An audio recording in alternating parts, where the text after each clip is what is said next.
Welcome to our sisters and brothers of the Machinists Union and allies in the labor movement. This is the 141 Report, and I'm your host, Dave Lehive, a communications representative for District Lodge 141. This week, we have a very special guest. I'm happy to have the President and Directing General Chairperson for District Lodge 141, Mike Klemm.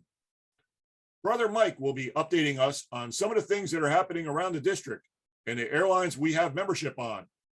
So join us as our 141 report starts now.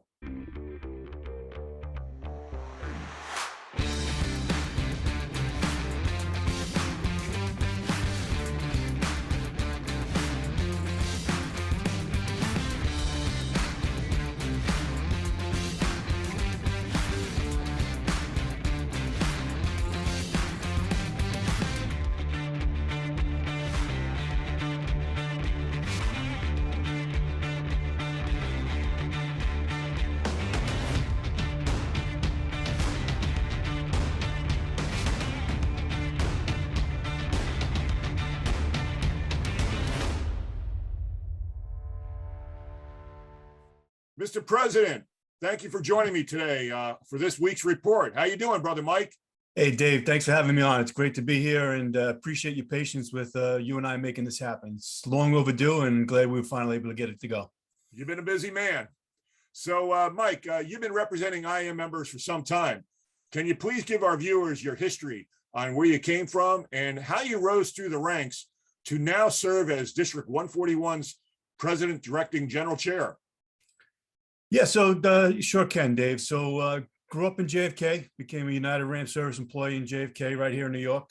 And from there, I became a shop steward in 1999. And a couple of years later, I ran for the grievance committee position for the ramp service only. And that was in 2001. About 5 years later, in 2006, I ran for the committee chairman position, which oversees both JFK and LaGuardia.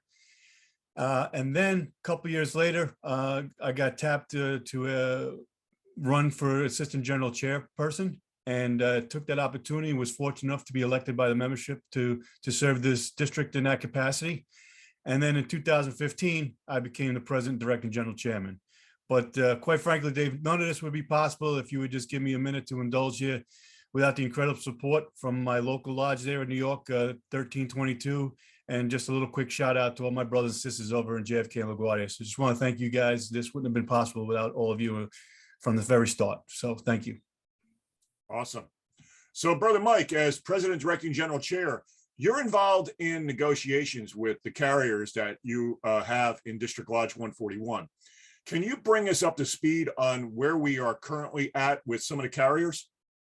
Sure. Well, first and foremost, Dave, one carrier that you grew up on is American Airlines, which as you know, as well as I do, about a year and a half ago, back in March of 20, we came to a joint collective bargaining agreement and once again raised the bar in the industry. And what I'm most proud about, the incredibly high ratification percentage, which turned out to be the highest ratification percentage in District Lodge 141 history on that contract. Now, we had some help from our brothers and sisters over to TWU as well, but none of that would have been possible without the incredible efforts from my District Lodge offices off the American Airlines property. So I want to thank them for their efforts on that contract. And then currently, we're in negotiations with Spirit Airlines.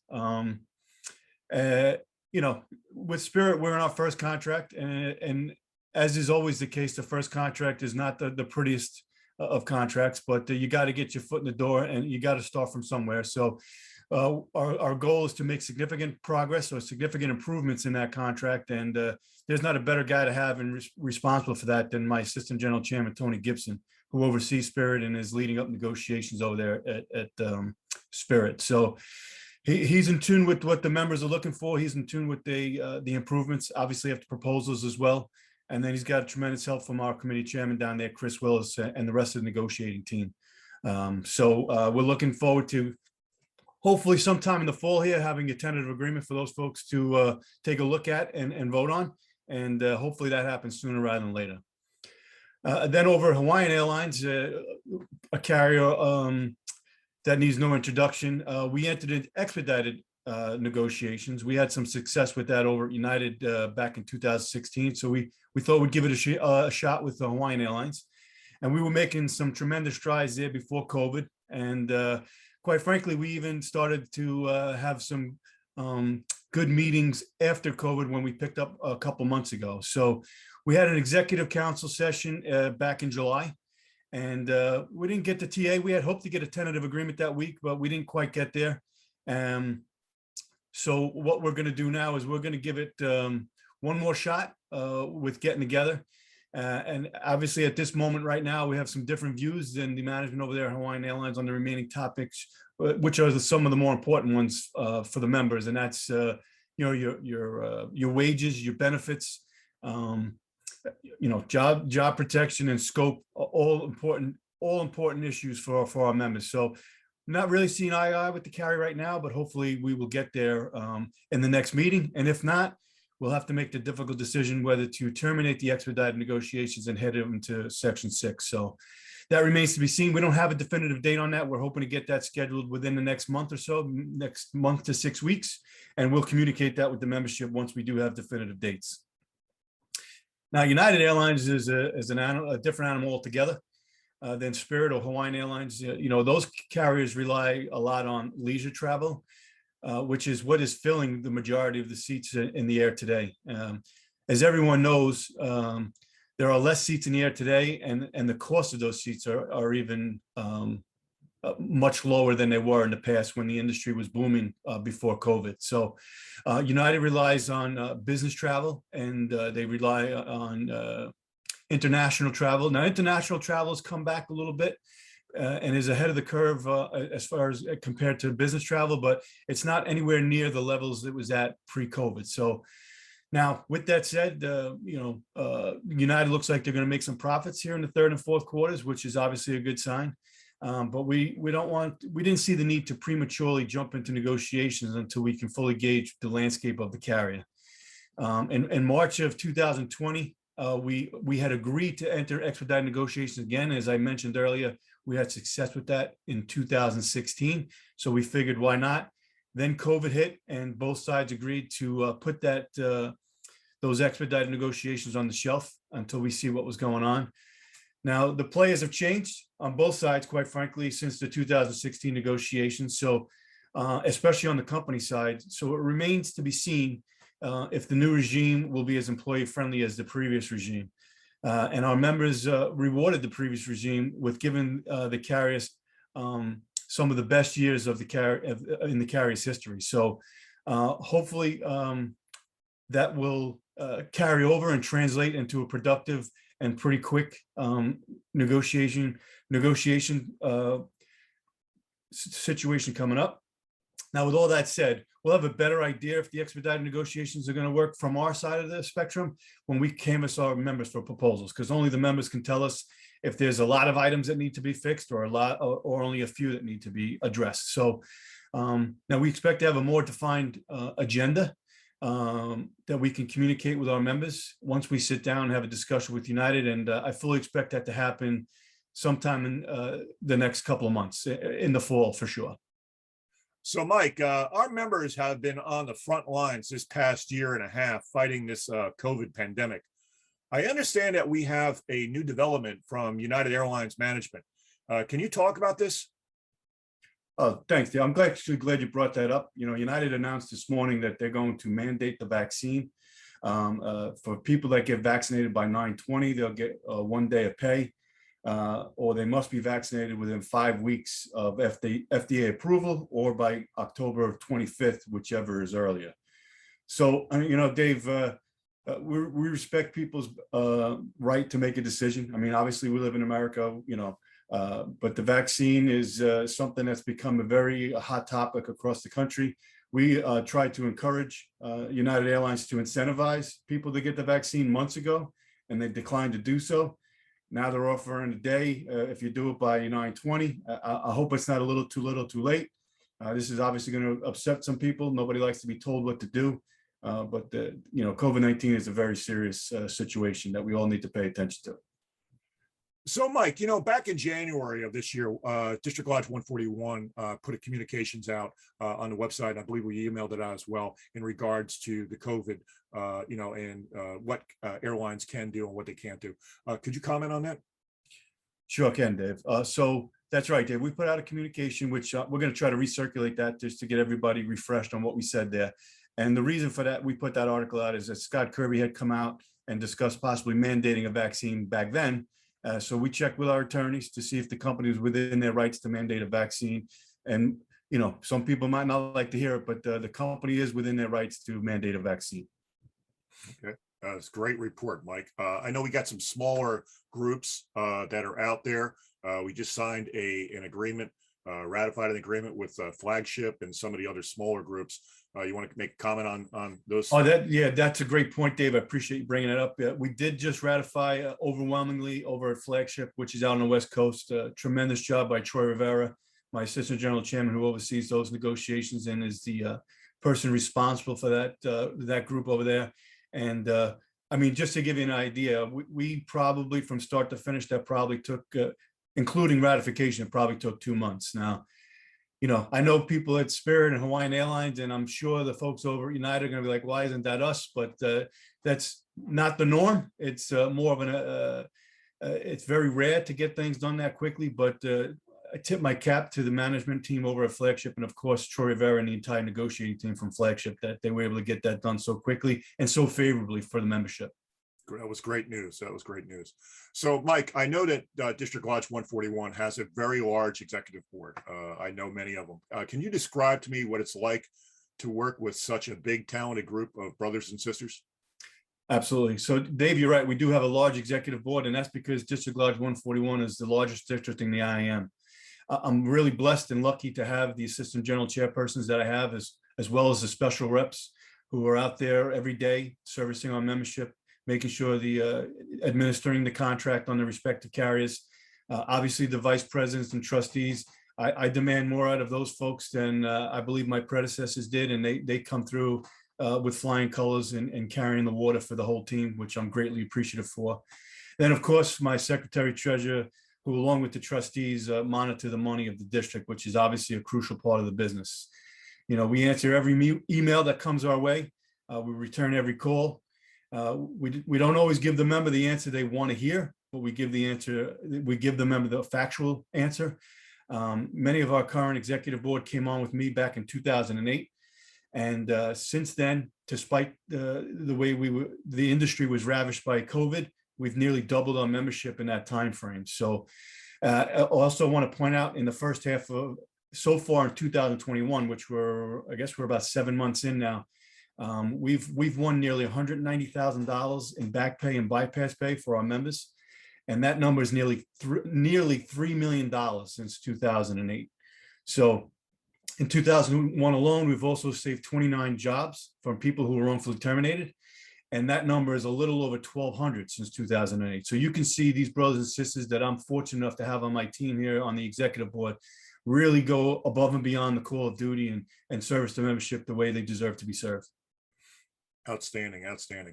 So as President Directing General Chair, you oversee several departments, such as our Safety Department, Employee Assistance Department, Education, Legislation, Community Service, and my Department of Communications. Can you explain to our viewers why these departments are so important to our membership? Absolutely. So obviously, I got to give a little bit of a attaboy to my assistant general chairman, Eric Stenberg, who oversees the safety department for our group. And he does a fabulous job of keeping all the carriers in tune with each other. He's got tremendous support from his directors over there. I mean, I'm sure everybody knows the infamous Bill Salo.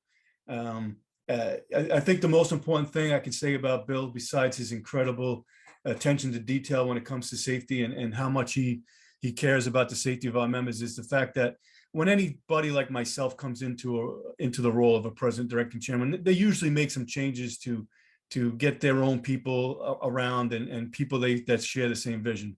Well, Bill Salo's been the safety director for 3 different president, directing chairman. So that just goes to show you just how valuable he is to the organization. So I'm proud of the fact that we implemented the GSAP over at American Airlines by again partnering with our brothers and sisters over to TWU. But make no mistake, if it wasn't for the incredible work of Tony D and Dennis Spencer, they're the two guys that got us over the hill there with the GSAP, which has been an ongoing battle with the carrier and implementing it over there for a long time. So I want to just thank all those guys, because as everybody knows, it's the most important thing for us, and I'll give this to the carriers as well, is to have their employees, our members, return home the same way they came to work. So safety is everybody's number one concern, and it's got to continue to be front and center for everybody. So then EAP, Brian Hutchinson and his team do a great job over there, being there for our members in times of need. And, while we're talking about it, I just want to try to eliminate that false stigma that EAP is only for people with alcohol or drug problems. EAP is for many issues, for any issue really that you have. And of course, mental health has become a more prominent issue across our country, let alone in our industry. And after COVID, it's crucial that we have these EAP folks in place and make sure that they're there for our members and address any issues that they're facing at such a difficult time. Then education was one of my biggest goals when I first took over as president back in 2015. Because the more educated your members are, the more powerful your union are, the more solidarity you have and that'll help you achieve industry-leading contracts like we've been able to do over the last 5 or 6 years. And Mike McGovern and his team, they've exceeded my expectations. Even during the pandemic, they were on Zooms and conducting training classes via Zoom. And they just do a lot of great stuff over there and keeping our members educated on the importance of solidarity and the importance of knowing the contract and making sure the carriers don't violate the agreement. Our legislative department led up by Dave Roderick. I mean, listen, there's no secret, Dave. I know you're a pretty political guy yourself, and politics and raising money for MMPL is the trickiest part of our business. We know we have some members that are Democrats or that support Democrats. We know we have members that support Republicans, and quite frankly, I'll speak for myself. I'm not trying to change anyone's allegiance. What we try to do through MMPL is raise money to support politicians that support labor. It doesn't make any sense for me or anyone to support a politician who's going to vote on labor matters, which will negatively impact your right to make a living. It doesn't matter if you're a Democrat or Republican, and it matters how you view labor and labor issues. That's what the most important part is of MMPL. And again, Dave Roderick tries to educate our members about the importance of that, and he does a great job in trying to raise money through MMPL. We got our community service department, which we were just kind of getting the wheels on the ground or our feet on the ground with Christina there. COVID obviously slowed that down. To me, it's going to be one of our it's going to be a program that's going to make our members proud. I mean, obviously, one of our biggest fundraisers through community service gets attributed to guide dogs. But what we want to do more with Christina's help, and she's doing a great job of getting that up and running again, is check in with the local lodges and find out what's important in each community of each of one of our local lodges across the system. And so the district can show support in their community and help them raise money. And quite frankly, nobody's better at it than Christina, hence why she holds the title of community service director. Communications, my favorite department, Dave, if I may say, not just because you're on here. Obviously, a department that has made me look better than I really am, and a department that is crucial to keep our members in tune to what's going on, not only within our district, but within the whole union. And you guys do an absolutely outstanding job of keeping our members informed, and I'm greatly, greatly appreciative of it. Someone who also chips in with the communications for me is the one and only Ann Clifford. And I have, like I said earlier, I'm fortunate to have a lot of great people around me, but I hope you'll all understand that Ann Clifford is right at the top of those charts. And I don't know where I would be without her. So I just want to thank her for what she does, not only for me, but the membership. She helps out with the local lodge. She helps out with communications. She helps out with community service. She really does it all. We actually let her go on vacation this week to kind of recharge the batteries. So I'm wishing her a great vacation. She's great. Everybody loves Ann. When you got a question, we always give her a call. Mike, when you started your career at United Airlines, it was already unionized, and some of our viewers that are watching right now are from non-union carriers. What advice would you give to them? Well, hey, look, Dave, I see all the rhetoric that come from the Deltas all the anti-union rhetoric that comes from the Deltas and the JetBlues. But what I would ask people who work for those carriers is just take a look and ask yourself, why do these carriers spend so much money on their anti-union campaigns when they can just simply give that money to us and make our quality of life better? And the answer is simple, because those carriers know that the union is going to negotiate better wages, better benefits, better job protection. In fact, they know that the union will negotiate a better quality of life for those people. In my opinion, it would be best for us when we're talking to these folks, these non-union folks, to just make sure we limit their expectations. When you join a union, you're not going to become rich. The key to joining a union is to get a seat at the table and make sure that the respective carriers that you are working for give you the respect that you deserve. And I just don't think there's anything better than that. I mean, there's no question that when the American Airlines and the United and all the contracts, when we negotiate contracts, that lifts the bar for those non-union carriers as well. Could you imagine how powerful it would be if everybody in the airline industry was union? The carriers wouldn't be able to run and hide anymore. That's for sure. Yeah, that's the truth. That's the truth. Well, before we close out, Mike, with this report, I always like to give my guests an opportunity. If there's anything that we missed in this conversation that you might want to make mention of before we close out.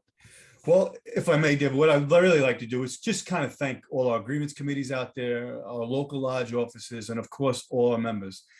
Without your incredible support, we would not have been able to achieve the industry-leading contracts that we have in recent years, and we've raised the bar, like I said a moment ago, for everyone else in the airport industry. But more importantly, I think it's important for the carriers for which you work for, and to realize that they're indebted to you for all the hard work that you've put into the carriers and helping them get through this brutal pandemic.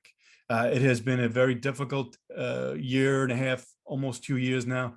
I'm not even sure we're out of the woods yet. You know, the Delta variant now seems to be wreaking havoc across our country.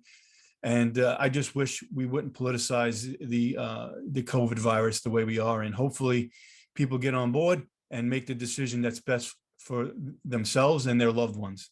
And Dave, I'd be remiss if I didn't take this opportunity to just give you a huge, huge thank you on behalf of the entire District Lodge 141 Executive Board and all the members of District Lodge 141 in this great union for all you do to keep us informed. Dave, you have taken social media and this District Lodge 141 report and exceeded anyone's expectations. You do a fantastic job, and I'm truly indebted to you, Dave, for all you do for our members. Thank you, brother.